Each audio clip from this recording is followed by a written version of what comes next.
বাংলাদেশ সরকার কিংবা ব্যাংকের গভর্নর কোনো এখানকার আইন করছে না, কোনো টাকা পয়সা দেওয়ার কোনো সিদ্ধান্ত হচ্ছে না।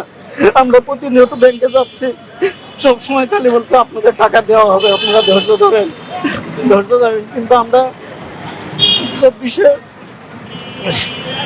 পরে আমরা দেখছি আমাদের কোনো সিদ্ধান্ত নিচ্ছে না।